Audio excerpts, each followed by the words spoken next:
Jeg har fået lavet en TBI-screening hos Tobias i Fedt og Sund. Hvis du ikke ved, hvad en TBI-screening er, så er det en fysisk test i, hvordan kroppen bevæger sig igennem golfsvinget. Det er mobilitet, fleksibilitet, rotation, styrke, power osv. Det har været virkelig spændende at finde ud af, hvordan det er, at kroppen står til, og hvordan jeg kan med lidt mere intention i fitnesscenteret træne op til at stå stærkere til den kommende sæson.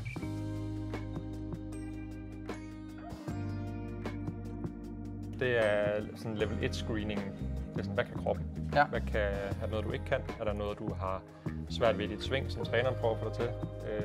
Det får vi i hvert fald ofte sådan et billede af, hvis der er noget, der er svært eller noget, man ikke kan. Og så bagefter laver vi den her power-test med, hvor eksplosiv er vi. Der sker ret meget bækkentilt, og vi svinger. Yes. Vi ser det ikke, men det gør der. Jeg falder ret meget den her vej. Yes, det giver god mening.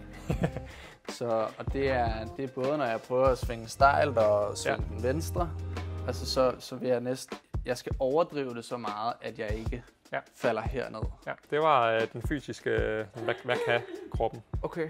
Så hvis vi kigger på det, og den her, den kommer du også, der kan du se det samme bagefter. Lille smule pelvic tilt. Ja. Den tror jeg, den kunne vi komme relativt hurtigt af med. Ja. Altså det er bare at træne det. Okay. Baglår, hofter, det er faktisk meget underkrops dominant i forhold til at være lidt nedsat. Ja. Og det kan godt være noget af det, der skaber lidt ryggener også, når du spiller eller svinger. Ja. Altså det var millimeter fra krampen. Ja. Man kan sige, at du lå der den tid, vi gerne vil have, men at det var så tæt på en krampe, det kan vi godt gøre bedre. Så. Ja. Og så nu satte jeg den på som gul heroppe i rotation, hvor vi kan godt skabe lidt mere. Du var, det vil sige, sådan omkring 45 grader, måske lidt mere til venstre faktisk. Ja. Og den vil vi gerne se lidt højere.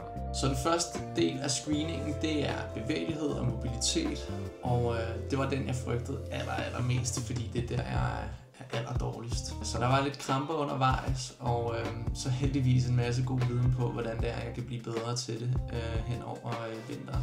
Det var egentlig også meget godt at få sat noget lidt mere konkret på, end at bare sige, at jeg er meget ufleksibel, eller jeg er ikke særlig stabil osv.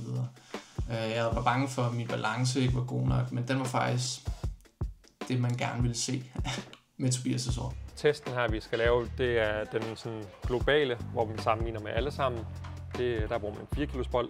Ja. Det er lidt snyd for dem, der kun vejer 70 kilo. Så der skal vi have en 5 kilos bold til dig, for at det matcher lidt mere din hoppehøjde, som vi kommer til nu. Okay.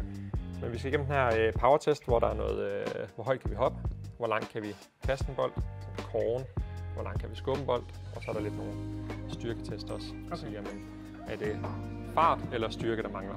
Ja. For at spore lidt nærmere på det. Så lidt nedsat i core, skub og noget armskub. Ja. Hvis man skulle være for en af den mindst vigtige, så er det måske skubben. Det er der mindst af i golfsving. Altså der er en lille smule nedad her.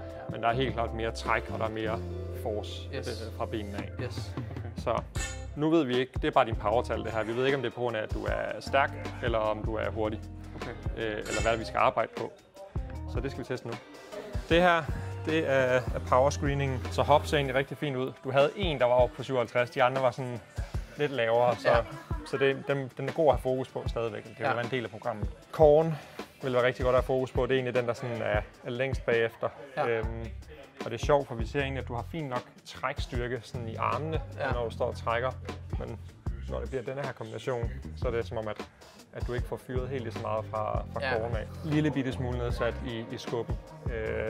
Men der er styrken faktisk også lidt nedsat. Ja. Så det kan være, der er lidt mere power, eller fart fra armene den vej. Ja.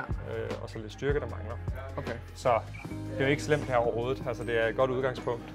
Men målet herfra, det er egentlig bare, kan vi bygge dem højere. Powerscreeningen er så den anden del af testen, og det er der, hvor man måler, hvor meget fart og kraft man kan generere både i ben, hofte og i overkroppen. Selvom jeg er ret dominant i underkroppen, så er det også der, jeg er mest nede. Jeg er meget fleksible skuldre, så det er der meget min fart kommer fra i golfsvinget. I forhold til, hvordan de der små bevægelser eller små mangler, jeg har i svinget, svag core eller svag lænd for tidligere skader, så er det egentlig tydeligt, at det er, hvorfor jeg er svag her, jamen det er også derfor, at jeg har tendens til at falde bag den i golfsvinget. Og det var super fedt at sådan få sat noget fysisk på nogle øvelser, jeg kan lave for at være meget stærkere.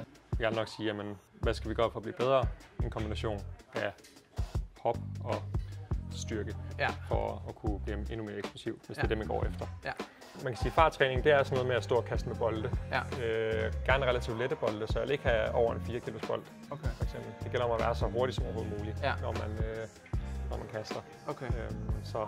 Så det er det, vi skal prøve at sætte ind i programmet.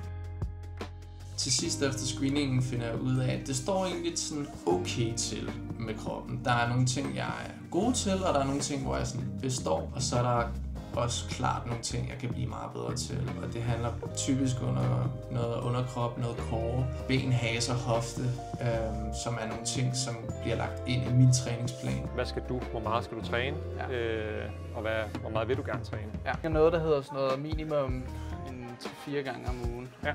Altså især fordi det er off-season, så vil jeg gerne, der er endnu mere, ikke? Altså, hvor lange træninger må det være? Det må helst ikke være over en time. Ja. Jeg keder mig efter en halv time. Altså jo kortere vi kan gøre den, jo mere kan jeg være der. Okay. Ja. Altså 3-4 gange om ugen er fint for mig. Og det vil være omkring en time, måske en time og 10 minutter med lidt opvarmning i det. Jeg kunne godt tænke mig at prøve at arbejde lidt med noget trap bar med dig. Men trap baren er mere skånsom for ryggen end konventionel dødløft. Ja. Så det synes jeg, vi skal prøve at tænke ind, fordi vi får bare rigtig mange gode elementer. Core-mæssigt, benstyrke. Man kan både lave den sådan lidt dødløft, altså hvor det er mere foroverbøjet, men man kan også lave den lidt mere squat-agtigt, hvor det er lidt mere skånsom for rygget. Ja. Får vi også greb med samme tid. Ja. Og man kan lave det med forskellige, hvor det er fra nogle plateauer, så den ikke er lige så dyb, så det egentlig er mere af vores nervesystem, vi lærer at sende gode signaler. Power er lidt anderledes, så når vi laver farttræning, så er det med boldene eller hop. Og der hedder det maks 5 gentagelser, mellem 3 og 5, og så er det alt, hvad man kan, når man gør det. Og så igen nogle gode lange pauser. Ja. Det er det, vi prøver her med din fart, det er bare at sige, kan vi øge den øvre loft, sådan at når du svinger hurtigere, så føles det nemmere. Ja. Så det er bare det, vi gerne vil. Det er også det, jeg gerne vil hen. Og at der er lidt mere sådan stabilitet. Yes. Kroppen føles stærk, så den føles mere kompakt. Ja. Jeg tror, vi kan hente meget i forhold til ryggen og sådan noget, i forhold til at få kigget på haserne og på hofterne. Ja. Man kan sige, det vigtigste er, at du føler, at du har det godt, og at du ikke føler dig rundt, når du spiller. Ja. Det var TBI-screening. Kæmpe shout-out til Tobias nede fra Fit & Sund for at tage sig tid til at lave screening med mig, men også for at støtte mig i rejsen her. Jeg har fået træningsplanen, så nu starter arbejdet for alvor. Hvis du synes, det var spændende at se lidt mere uden for golfbanen, så skriv en kommentar, så deler jeg gerne meget mere af min udvikling og min træning fremover.